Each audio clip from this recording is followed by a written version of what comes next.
Welcome to icon news. నేను మీ పవన్ కృష్ణమూర్తి. ఆంధ్రప్రదేశ్ జీవనాడి పోలవరం అని చెప్పుకుంటూ ఉంటాం. చాలా ప్రచారం కూడా జరిగింది. సో ఇన్నాళ్ల పాటుగా జరిగినటువంటి ఈ ప్రహసనం మొత్తం దాదాపుగా 1900 ఇయర్ నుంచి కూడా పోలవరం ప్రస్తావన వస్తూనే ఉంది. సరే, ముందుకు తీసుకెళ్లారు, 72% అయింది అని చెప్పి. కానీ ఈ 5 ఏళ్లలో అసలు ఆ పోలవరం ఏంటి పరిస్థితి, నిర్వాసితుల పరిస్థితి ఏంటి, జాతీయ ప్రాజెక్టుకి అసలు సరిపోతుందా, కేంద్రం దీన్ని ఏమైనా పట్టించుకుంటుందా, ఇలాంటి విషయాలన్నీ కూడా ప్రతిరోజు ప్రజల్లో నానుతూనే ఉన్నాయి. అయితే సోషల్ మీడియాలో ఇటీవల బాగా వైరల్ అయినటువంటి ఒక కథనాన్ని నేను చూడడం జరిగింది. ఏపీ టుమారో ఫౌండర్ నల్లమూర్తి చక్రవర్తి గారు పోలవరం ఇంకెంత దూరం అంటూ ఆయన చేసినటువంటి ఆ వీడియోలో చాలా విషయాలు ప్రస్తావించారు. అది చూసిన తర్వాత నాకు అనిపించింది, నిజంగానే పోలవరం దూరంగా ఉందా, అసలు అవుతుందా, పోలవరం అనేది ఆంధ్రప్రదేశ్ కి పూర్తిగా నిర్మాణం అవుతుందా అన్నటువంటి అనుమానాలు నాకు కలిగాయి. ఆ అనుమానాలను తీర్చుకోవడానికే ఈరోజు వారితో ఈ ముఖాముఖి. నమస్కారం సార్. నమస్కారం పవన్ గారు. సార్, ఎంత దూరంలో ఉంది పోలవరం? కొన్ని జనరేషన్స్ నుంచి కూడా పోలవరం అనే ప్రాజెక్ట్ ఇదవుతుంది. సార్, ఆర్థర్ కాటన్ దాన్ని ప్రపోజ్ చేశారు, బట్ అప్పుడు అవ్వలేదు. ధవళేశ్వరం ఫినిష్ అయింది. దానివల్ల ఎంత ఫలితం పొందుతున్నామో మనం చూసాం. అట్ ద సేమ్ టైం దానికి ఈక్వలెంట్ గా పోలవరం కూడా అయితే విడిపోయినటువంటి మన రాష్ట్రం మళ్ళీ ఒక అత్యద్భుతమైనటువంటి ధనిక రాష్ట్రంగా, అభివృద్ధి చెందిన రాష్ట్రంగా అవుతుంది అని చెప్పి చెప్పుకుంటూ వచ్చారు. బట్ గత 5 సంవత్సరాల ప్రభుత్వంలో, ఇప్పుడు 8 సంవత్సరాల ప్రభుత్వంలో జరిగినటువంటి పనులు కానీ, పూర్తిగా దాన్ని వదిలేయడం కానీ, అంటే అప్పుడు ఇరిగేషన్ మినిస్టర్ ఏమో నిద్రపోకుండా ప్రాజెక్ట్ దగ్గరికే ఉండి అదంతా చూసినటువంటి వ్యక్తిని చూసాం. ఇప్పుడేమో అసలు నాకెందుకు, క్యూసెక్కి టీఎంసీకి తేడా తెలియదు, లేదా అసలు ఇవన్నీ నాకెందుకు, నేను జస్ట్ సంతకం పెట్టడానికి అనేటువంటి ఇరిగేషన్ మినిస్టర్స్ ని చూస్తున్నాం. సో ఇది చూస్తున్నప్పుడు అసలు పోలవరం అనేది ఎంత దూరంలో ఉంది? పోలవరం కొంచెం ఆబ్జెక్టివ్ గా చూద్దామండి. పార్టీలో పరంగా కాకుండా పని ఎట్లా జరిగిందని. మీరు అన్నట్లు పోలవరం చాలా కాలంగా ప్లాన్ చేసిన ప్రాజెక్టు. బ్రిటిష్ కాలం నుంచి ప్రతిపాదన ఉంది. గతంలో దాదాపు 1000 టీఎంసీలకు ఎక్కువే స్టోరేజ్తో కట్టాలనే ఆలోచన. ఎందుకంటే గోదావరి నదిలో నీళ్లు పుష్కలంగా ఉంటాయి, కృష్ణా నదిలో సరిపోవు మనకి ఎన్ని నీళ్లు ఉన్నా. కృష్ణా నది నీళ్లు చాలా వరకు వాడేస్తున్నాం. గోదావరి నదిలో నీళ్లు అయితే పోయిన సంవత్సరం, అంతకుముందు సంవత్సరం 3000 టీఎంసీ నదిలో సముద్రంలో కలిసిపోయాయి. కాబట్టి ఉన్న వాటిలో పోలవరం కాస్త అనుకూలమైన ప్రదేశం. బ్రిటిష్ కాలంలో అనుకున్నట్లు 1000 టీఎంసీలు ఇప్పుడు సాధ్యం కాదు. ఎందుకంటే రాష్ట్రాల పునర్విభజన జరిగింది. స్వాతంత్రం వచ్చిన తర్వాత వేరే రాష్ట్రాలు తమ ప్రాంతంలో ముంపుకి గురయ్యే ప్రాంతాలు ఉన్నప్పుడు వాటికి అభ్యంతరం చెప్తున్నారు. సో ఉన్నంతలో ఇప్పుడు పోలవరం ఉన్న ప్రదేశం 200 odd TMC is the storage. 300 దగ్గర TMC storage is what is planned. Polavaram ఎంత దూరం అనే విషయం మనకు ఈ రోజుకి తెలియదు. ఎందుకంటే జరిగిన డ్యామేజ్ మీద పూర్తి స్థాయి అవగాహన రాష్ట్ర ప్రభుత్వాలకి లేదు. పోలవరం ప్రాజెక్టు వైఎస్ఆర్ గారి హయాంలో మొదలైంది. వైఎస్ రాజశేఖర రెడ్డి గారు ముఖ్యమంత్రిగా ఉన్నప్పుడు రాష్ట్ర ప్రభుత్వం చేసింది. ఆయన హయాంలో ఎడమ కాలువ దాదాపు 80%, కుడి కాలువ 60% నిర్మాణం పూర్తయింది. కాకపోతే డ్యామ్ ఏరియాలో అసలు పని జరగదు. దాని తర్వాత కిరణ్ కుమార్ రెడ్డి గారు వచ్చారు, వైఎస్ఆర్ చనిపోవటం జరిగింది. ఆయన హయాంలో మళ్ళీ కొంతకాలం ఆగిన పోలవరం ప్రాజెక్టు మళ్ళీ మొదలుపెట్టారు. మొదలుపెట్టిన తర్వాత రాష్ట్ర విభజన, ఆ నేపథ్యంలో పోలవరం జాతీయ ప్రాజెక్టు హోదా వచ్చింది. అంటే కేంద్ర ప్రభుత్వం భరిస్తుంది పోలవరం ఖర్చు. దాంట్లో కొంత కన్ఫ్యూజన్ ఉంది. కన్ఫ్యూజన్ అంటే కేంద్ర ప్రభుత్వం మేము నిర్మాణానికి ఇస్తాం, రిహాబిలిటేషన్కి ఇవ్వం అనేది రాష్ట్ర ప్రభుత్వం లేదు పోలవరం అంటే అన్ని కలిపే ఇవ్వాలి మీరు అనేది వీళ్ళ వాదన. కాకపోతే నిర్మాణం వరకు అయితే వాళ్ళు ఎక్కడ there is no second thoughts. Kiran Kumar Reddy garu చేసిన ప్రాజెక్ట్ వర్క్ అక్కడి నుంచి రాష్ట్ర విభజన, తెలుగుదేశం ప్రభుత్వం వచ్చింది, వాళ్ళు మొదలుపెట్టారు కంటిన్యూషన్. ఆ కంటిన్యూషన్లో భాగంగా కొన్ని రోజులకు ట్రాన్స్ఫర్ అయ్యి దివాలా తీస్తే మళ్ళీ నవయుగ అనే కంపెనీకి ఇచ్చారు. ఆ దశను బాగా ఊపందుకుంది కరెక్ట్ ప్రాజెక్ట్. నవయుగ వచ్చిన తర్వాత ఇందాక మీరు అన్నట్లు that is when they went into Guinness book of world records for pouring a lot of concrete. ఇక్కడ వచ్చిన సమస్య ఏంటంటే నదుల మీద కట్టే ఏ ప్రాజెక్ట్ అయినా, బ్రిడ్జ్లు కానివ్వండి, ఇట్లాంటి ఇరిగేషన్ ప్రాజెక్ట్ కానివ్వండి, నీళ్లు అతిపెద్ద సమస్య. అవును, నీళ్లలో కట్టాలి. గోదావరి ఆషమాషి నది కాదు, చాలా పెద్ద నది, విపరీతమైన ప్రవాహం. కాబట్టి మీకు సంవత్సరం అంతా కట్టడానికి అవకాశం. ట్రూ. నదిలో నీళ్లు తగ్గిన తర్వాత ఒక రైట్ టైంలో మాత్రం మీరు 12 నెలలు కట్టలేరు. 6 నెలల పాటు కడితే చాలా గొప్ప విషయం. సో కట్టడానికి ఏం చేస్తారంటే this is again international. Coffer dams కడతారు. ఇప్పుడు మీరు నది మీద బ్రిడ్జ్ చేయాలంటే ఒక పిల్లర్ నదిలో దించాలంటే నీళ్లుంటే మీరు పని చేయలేరు. So you have to stop the water. ఆ నీళ్లు ఆపటానికి కట్టేదే కాఫర్ డ్యామ్.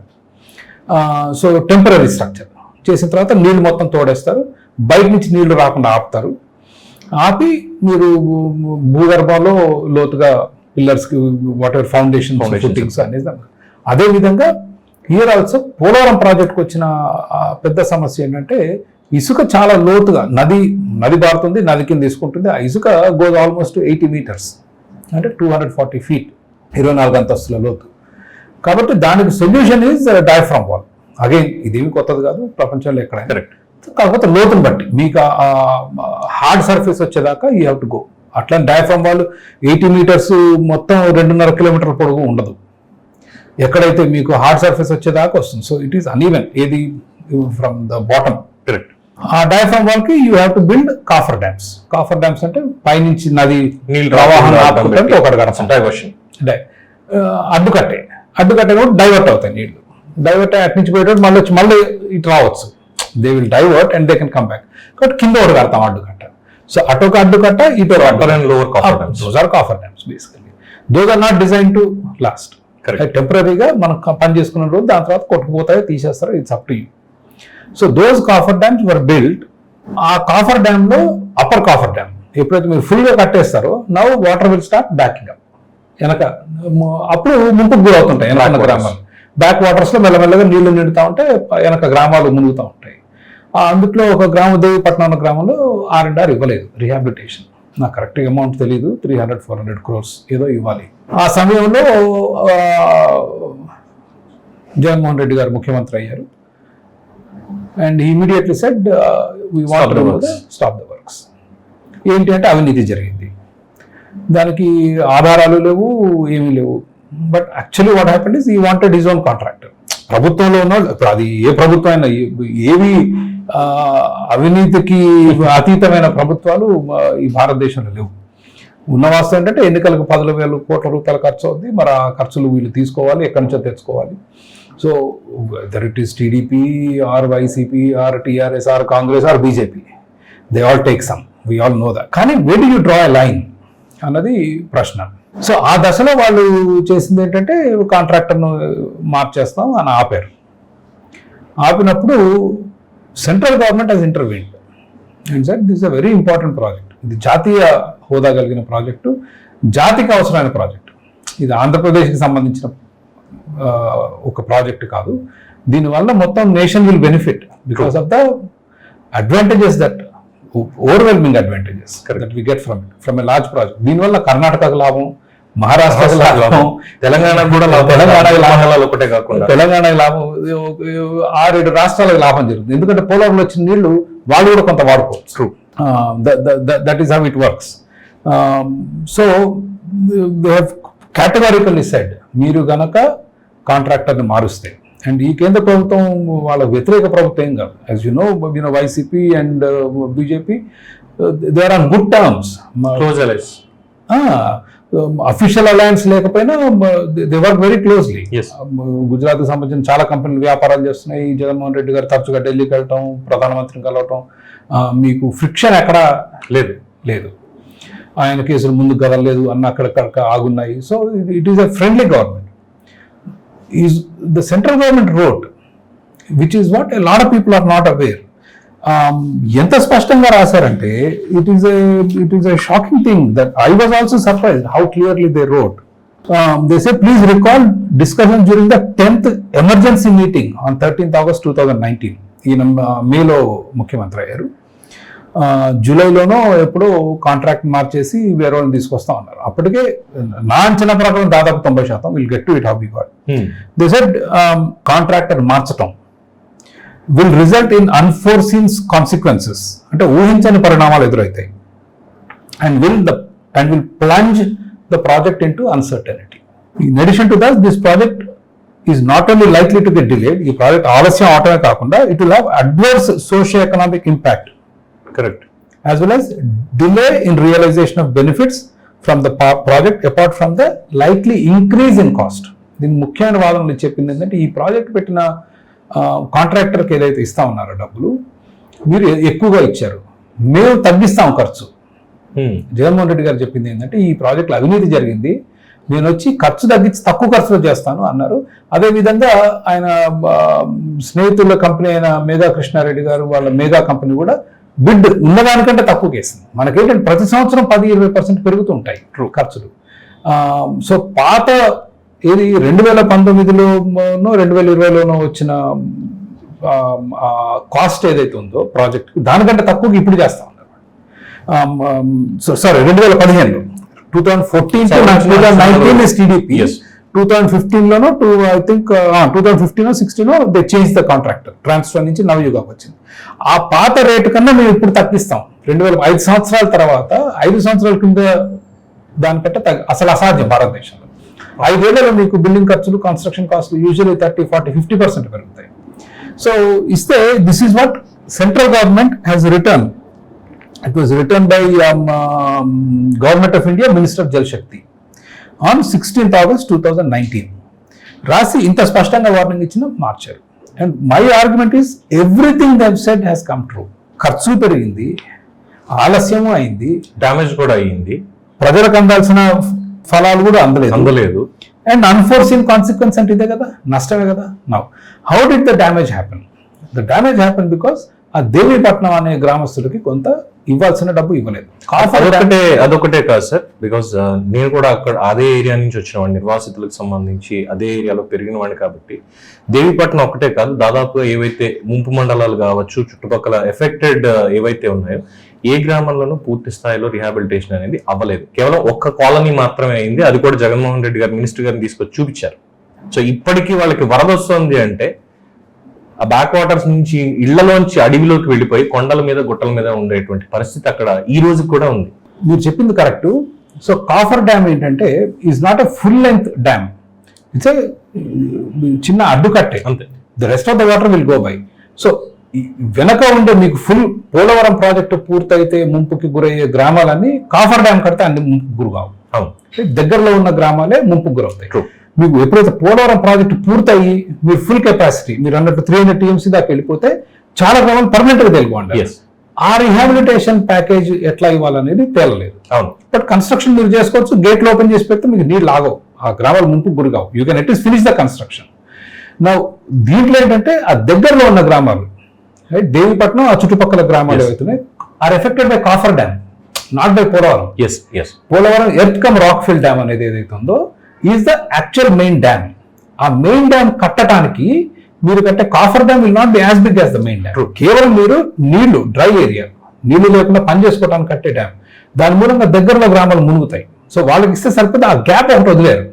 ఇది అప్పర్ కాఫర్ డ్యామ్ లో that has to be closed. అది చేయకపోవటం మూలంగా వాట్ హ్యాపెండ్ ఈస్ దాని తర్వాత వచ్చిన 2019లో ముఖ్యమంత్రి అయ్యారు జగన్మోహన్ రెడ్డి గారు.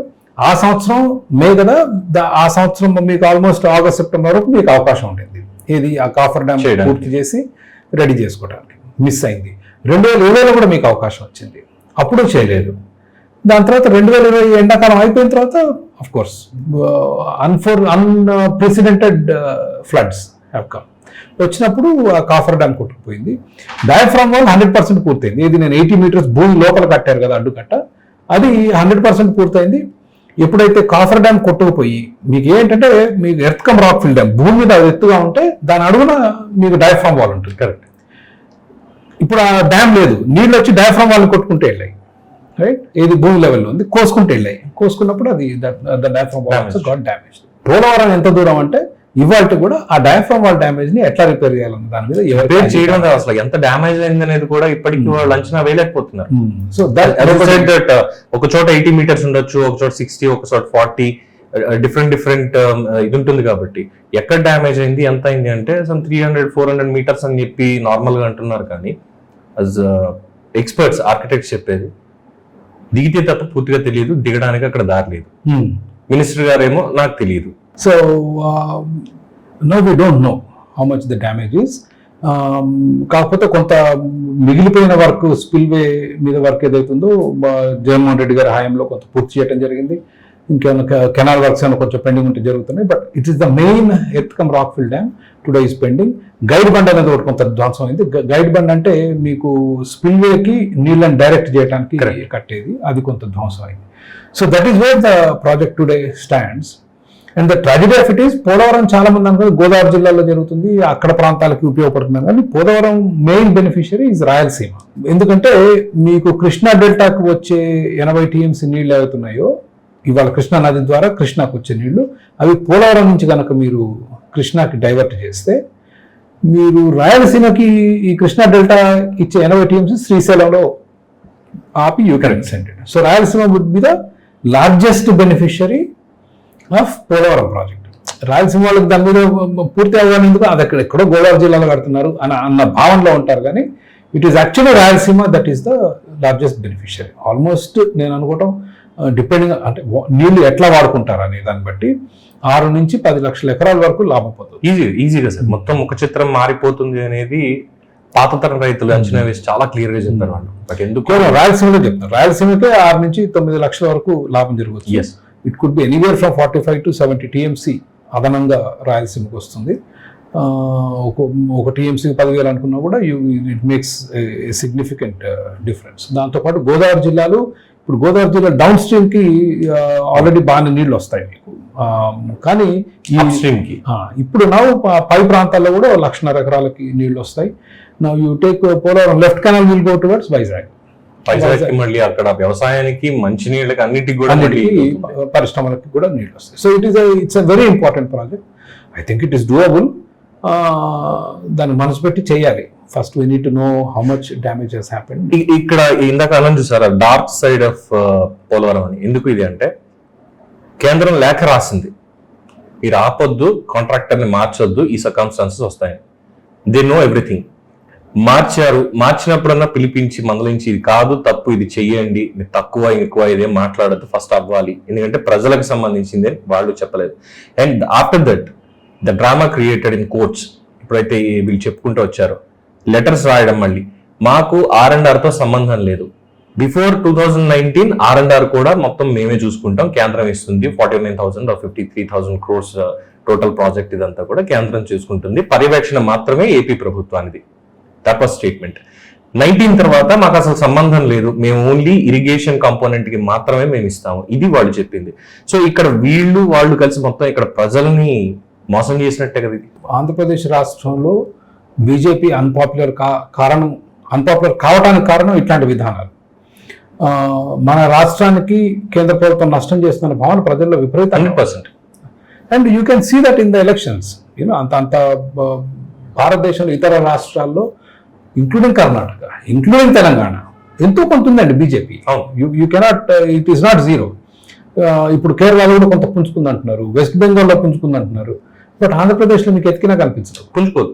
ద రీజన్ బీ ఇట్లాంటి నిర్ణయాలు. అమరావతిలో మోసం, పోలవరంలో మోసం, ఏ రకంగా చూసుకున్నా బడ్జెట్ అలొకేషన్స్ పరంగా చూసుకున్నా దురదృష్టం ఏంటంటే ఏ పార్టీ ఉన్నా కూడా they are not able to ask, గట్టిగా అడిగే పరిస్థితి ఏ పార్టీ లేదు. దాని మూలంగా ఆంధ్రప్రదేశ్ రాష్ట్రానికి చాలా నష్టం జరుగుతుంది కేంద్ర ప్రభుత్వం నుంచి. And that reflects in the voting pattern.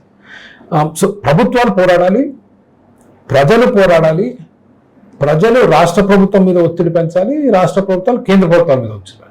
కానీ ఇప్పుడున్న పరిస్థితి ఏంటంటే ఈ కేసులు, ఈ గొడవల్లో ఎవరు గట్టిగా అడిగే పరిస్థితి లేదు. జగన్మోహన్ రెడ్డి గారి మీద కేసులు ఉన్నాయి, మొన్న చంద్రబాబు నాయుడు గారిని సరైన కేసు కాదో అది తేలాల్సిన విషయం జైల్లో వేశారు. యాక్చువల్గా వేసేసరికి ఇద్దరు పాకులాడుతున్నారు కేంద్ర ప్రభుత్వ బ్లెస్సింగ్స్ కొరకు, వాళ్ళ కోఆపరేషన్ కొరకు. ఎన్నికల్లో గెలవాలంటే కేంద్ర ప్రభుత్వం సహాయ సహకారాలు లేకుండా గెలిచే పరిస్థితి లేదు ఈరోజు. ఆ నేపథ్యంలో రాష్ట్రం నష్టపోతుంది. So what is the solution? I think only people have to fight. ఎప్పుడైతే ప్రజలు గట్టిగా పోరాడి తమ హక్కుల కొరకు నిలబడతారో అప్పుడు మార్పు వస్తుంది. అంతకాలం this is how it is going to be. So one last question sir దీని మీద. ఇప్పుడు కాంట్రాక్టర్ ని మార్చారు అన్నారు, ఈ కాంట్రాక్టర్ల మార్పు అన్న దగ్గరికి వచ్చేసరికి ఏదో 715 కోట్లు తగ్గించాం మేము ఖర్చు ఇది అన్నారు. బట్ 715 కోట్లు వాస్తవంగా అయితే తగ్గించలేదు, అడ్వాన్స్ పేమెంట్స్ ఇవన్నీ అయ్యాయి, బట్ అక్కడ వర్క్ ప్రాపర్ గా జరగలేదు. గైడ్ బండ్ ఏదైతే కొత్త కాంట్రాక్టర్ కట్టాడో అది కుంగిపోయింది. వేరే సైమల్టేనియస్ గా తెలంగాణ రాష్ట్రంలో కట్టినటువంటి కాళేశ్వరం ప్రాజెక్ట్ కూడా వాళ్ళే కాంట్రాక్టర్స్ అవ్వడం, అండ్ మేడిగడ్డ బ్యారేజ్ పిల్లర్స్ అవి కుంగడం, డ్యామేజ్ అయింది అని చెప్పడం. క్వాలిటీ ఆఫ్ వర్క్ అంటే తక్కువ వాళ్ళేం కాదు, పెద్ద కాంట్రాక్టర్, నేషనల్ అండ్ ఇంటర్నేషనల్ లెవెల్లో కూడా చేస్తున్నారు అన్నారు. బట్ ఇంత నిర్లక్ష్యంగా ఇది జరిగింది అన్నప్పుడు అసలు ఓవరాల్ ప్రాజెక్ట్ పరిస్థితి ఇంక్లూడింగ్ ఆ డయాఫ్రామ్ వాల్ కానివ్వండి, పైన ఆ డ్యామ్ కన్స్ట్రక్షన్ మొత్తం కానివ్వండి, ఓవరాల్ గా అసలు ఇప్పుడు మనగలుగుతుందా? అండ్ ద కన్స్ట్రక్షన్ కాస్ట్, ప్రభుత్వం మారిన తర్వాత మళ్ళీ కాంట్రాక్టర్ల మార్పు అనేది ఖచ్చితంగా జరుగుతుంది. ఎందుకంటే ఇన్ని ఆరోపణలు ఉన్నప్పుడు వాళ్ళని పక్కన పెట్టడం ఏదో ఒకటి చేస్తారు. మళ్ళీ కాస్ట్ పెరుగుతుంది. 53,000 crores నుంచి ఇప్పుడు అది 70 అవ్వచ్చు, 1 lakh అవ్వచ్చు. ఇలా పెంచుకుంటూ పోతే ఇంకా దానికి జాతీయ హోదా అనేది ఎందుకు? అట్ ద సేమ్ టైం అసలు పూర్తి అవుతుందా? అట్లీస్ట్ నా జనరేషన్ వాళ్ళైనా సరే పోలవరంలో నీళ్ళు అక్కడ నిల్వ ఉండడం చూడగలుగుతామా? I'm fairly confident it will be done if TDP comes to power. నేను టీడీపీ వాడని చెప్పడం లేదు. I have criticize TDP on many accounts. I don't agree with many of those issues and that is the reason why I'm not part of TDP. Chandrababu Naidu గారిలో ఎన్నో లోపాలు ఉన్నాయి. అభివృద్ధి పరంగా మీరు ఆయన్ని తప్పు పట్టలేరు. You can blame him on many things. I do not like a lot of things he does, right? But when it comes to doing projects like these, he's an expert in getting things done. Okay, one. పోలవరంలో జరిగిన నష్టం, spillway పెద్ద నష్టం జరగలేదు. Guide bund కొంత నష్టం జరిగింది, it can be fixed. Diaphragm wall damage అయింది, ఓకే డ్యామేజ్ అయింది, will build brand new one. You can just move the site అటు ఇటు కొంచెం కదిలిచ్చేసి you can build a brand new one also. కేంద్ర ప్రభుత్వం కూడా అదే దిశలో ఆలోచిస్తుంది. దీన్ని రిపేర్ చేసి మళ్ళీ అది రేపు ఇది ఇంకో ఈ పెద్ద వరద వచ్చి ఎందుకు ఈ రిస్క్ అని. కాబట్టి మా డయాఫ్రామ్ వాల్ అప్పుడు కట్టడానికి 400 కోట్లు అయింది, ఇప్పుడు ఇంకో మరి 2,000 కోట్లు అవుద్దో ఎంత అవుద్దో చూడాలి. We have to find out because costs have gone up significantly. But I am confident it will be done. If it will be done, if TDP comes to power, of course, కేంద్ర ప్రభుత్వం కూడా సాయం చేయాలి. However, project delays అనేవి భారతదేశంలో సర్వసామాన్యం. Narmada project ఇంకా కూడా 50 ఏళ్ళు అయినా కూడా. True. That is precisely why state government should do. కేంద్ర ప్రభుత్వం ఇంతకంటే చాలా స్లో ఏది పనిచేయటంలో. ఎవరి అభ్యంతరం చెప్పినా పని ఆగిపోద్ది. ముందు కోర్టు కడతారు, కోర్టులో తెలుసుకొని మళ్ళీ వస్తారు అట్లా. కాబట్టి అవుద్ది అన్న నమ్మకం ఉంది, కానీ ఖర్చు డెఫినెట్లీ ప్రజలు భరించాల్సిందే. The cost will escalate significantly and if TDP comes to power I'm fairly confident it will be done. Work done అవుతుంది అనేది నమ్మకం ఉంది, but how much support will get from the central government అది చూడాలి మనం.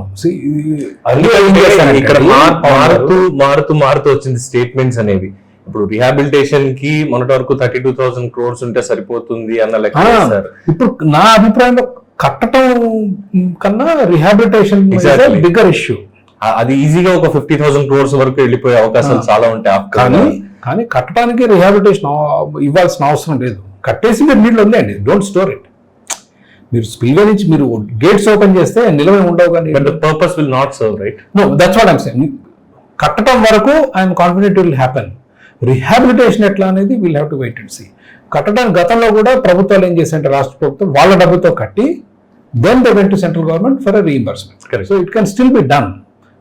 ఆ కమిట్మెంట్ ఉండాలి. మీరు డబ్బంతా వేరే వాటికి వృధా చేస్తే దెన్ మీ దగ్గర కట్టడానికి ఉండదు. అదే కాదు, ఇది ముఖ్యం ప్రజలకు అవసరం అని కనుక దీన్ని మీరు ఫోకస్ పెడితే అవుతుంది. ప్రయారిటీస్, గవర్నమెంట్ ప్రయారిటీస్ ఏంటనేది చూడాలి. నేను చంద్రబాబు నాయుడు గారు ఎందుకు అన్నానంటే, జనరల్లీ ఆయన టెండెన్సీ ఏంటంటే ఇట్లాంటి ప్రాజెక్టుని ఆయన గట్టిగా పట్టుకొని ఎగ్జిక్యూట్ చేస్తాడు. కాబట్టి అయ్యే అవకాశం ఉందని నేను అంటున్నాను. ఎందుకంటే అది వన్స్ పూర్తయింది అంటే దాని మీద వచ్చే ఫలాలు మళ్ళీ కూడా ప్రజలకి ఇవ్వాలి, అది ఈజీగా అవుతుంది. అండ్ దాదాపుగా ఒక 2,000 megawatts విద్యుత్ కూడా దాని నుంచి అవుతుంది. సో కరెంట్ కష్టాలు ఉండవు, మంచినీళ్ళకి ఇబ్బంది ఉండదు, స్టేట్ మొత్తం నార్మల్ ఉంటుంది అన్న ఒక అభిప్రాయం. ట్రూ, అది కాదనట్లేదు. సమస్య ఎక్కడ వస్తుందంటే భారత రాజకీయాల్లో ప్రజలు లాంగ్ టర్మ్ బెనిఫిట్స్ ఇన్వాల్వ్ అయినప్పుడు అవి ఓట్ల కింద బదిలీ కావటం. ఎగ్జాక్ట్లీ. రాజకీయ నాయకులకు కూడా ఇట్లాంటి ప్రాజెక్ట్ చేయాలంటే పెద్ద ఆసక్తి ఉండట్లేదు. పోలవరం చేస్తే ఎక్కడో రైతుకు నీళ్ళు వస్తే ఆ రైతు దాన్ని పోలవరంకి కనెక్ట్ చేసుకుని ఆ పని చేసిన నాయకుడికి గుర్తింపించి ఓటేసే పరిస్థితులు లేవు. మరి నాగార్జున సాగర్, శ్రీశైలం కట్టినటువంటి కాంగ్రెస్ పరిస్థితి ఇప్పుడు ఎలా ఉంది? అదే అంటున్నానండి. కాంగ్రెస్ ఎప్పుడో కట్టింది, ఇవాళ అందరూ బెనిఫిట్స్ పొందుతున్నాం. ఇప్పుడు మనం కాంగ్రెస్ కి ఓటేస్తాం లేదు కదా. ఓకే, హైదరాబాద్ లో ఎన్నో ఇన్స్టిట్యూట్స్ వచ్చాయి. ISB, IIIT, outer ring road, Shamshabad, genome valley, hitech city ఇన్ని వచ్చాయి. 10 లక్షల మందికి ఉద్యోగాలు వచ్చాయి. వాళ్ళు ఏమైనా టీడీపీ కోటేస్తారా? రాజకీయ నాయకులు అంటారు ఎందుకు ఇవన్నీ, నాకు కావాల్సింది నేను ఎన్నికల్లో గెలవాలి, నేను వచ్చే ఎన్నికల్లో వచ్చే నెల ఇంకో 2 నెలల్లో ఎన్నికల్లో గెలవాలి, 5 ఏళ్ళు పాలించాలి, 15 ఏళ్ల తర్వాత వచ్చే లాభాలు వచ్చే ప్రాజెక్టు నేను ఎందుకు చేయాలి? నాకు ఎవరు ఓటేస్తారు ఆ ప్రాజెక్ట్కి? అసలు నేను అప్పుడు ఉంటానే ఉన్నాను ఇప్పుడు హైదరాబాద్, తెలంగాణలో ఏ టీడీపీ లేదు కదా సార్. మీరు ఇప్పుడు ఉన్నా మీరు క్యాంపెయిన్ చేసుకుని కనీసం ఆ 10-15 లక్షల మంది మాకు ఓటేమని అడగొచ్చు. ఎప్పుడో చేసిందని ఎవరు? That is the problem in democracy. ప్రజాస్వామ్యంలో భారతదేశంలో కాదు ప్రపంచవ్యాప్తంగా కూడా నాయకులు స్ట్రగుల్ అయ్యేది ఏంటంటే ఆ లాంగ్ టర్మ్ ప్రాజెక్ట్స్ చేస్తే నాకు అది ఓట్ల రూపంలో బదిలై నేను ఎన్నికలు గెలవట్లేదు. అదే నీ చేతిలో ఈ రోజు డబ్బు పెట్టి రేపు ఓటేయండి అంటే వేస్తున్నారు. Right? So this is the bane. ఇది ఒక శాపం, ప్రజాస్వామ్యానికి ఉన్న శాపం ఇది ఈరోజు. దానికి పరిష్కారం అంటే అందరం ఆలోచించుకోవాలి. మనం అందరం దానికి ప్రజలు కూడా ఆలోచించాలి, ప్రజలు ఆలోచించాలి, ప్రజల్లో రావాలి మార్పు. Right, thank you sir. Polavaram చాలా క్లియర్ గా చెప్పారు. సో అవుతుందని అంటున్నారు, దేవుడి మీద నమ్మకం పెట్టుకోవాలి, మంచి గురించి ఆలోచించాలి. పోలవరం అయితేనే ఆంధ్రప్రదేశే కాదు పక్క రాష్ట్రాలు కూడా లాభపడతాయనేటువంటి ఈ ప్రచారాన్ని అయినా సరే దయచేసి ప్రజలు అర్థం చేసుకుంటారని కోరుకుంటున్నాను. రాజకీయ పార్టీలు మీరు చేయలేకపోతే, మీకు బెనిఫిట్స్ లేకపోతే చచ్చిపోండి, అవసరమే లేదు. తర్వాత వచ్చే తరాలు మళ్ళీ బతికుండాలి. భారతదేశం ఇంకా అభివృద్ధి చెందుతూ ఉన్న దేశం అని మా నాన్న చదువుకున్నారు, నేను చదువుకున్నారు, పొద్దున్న పిల్లలు కూడా చదువుకోకర్లా. అభివృద్ధి చెందిన దేశం అవ్వాలంటే ఇలాంటి ప్రాజెక్టులన్నీ కూడా సకాలంలో పూర్తవ్వాలి. అవినీతి లేకుండా, అలసత్వం లేకుండా, రాజకీయ కక్షలు లేకుండా ఇది ప్రజల ఆస్తి అన్న దాని మీద మీరు దృష్టి పెట్టాలి. సో థ్యాంక్ యూ చక్రవర్తి గారు. ఇది ముఖాముఖి కార్యక్రమం. దీని మీద మీ అభిప్రాయం తెలియజేయండి. మీరు ఏమన్నా ఇంకా అడగాలి అనుకుంటే కనుక ప్రశ్న రూపంలో అడగండి, కామెంట్స్ రూపంలో. చూస్తూనే ఉండండి ఐకాన్ న్యూస్. నేను మీ పవన్ కృష్ణమూర్తి.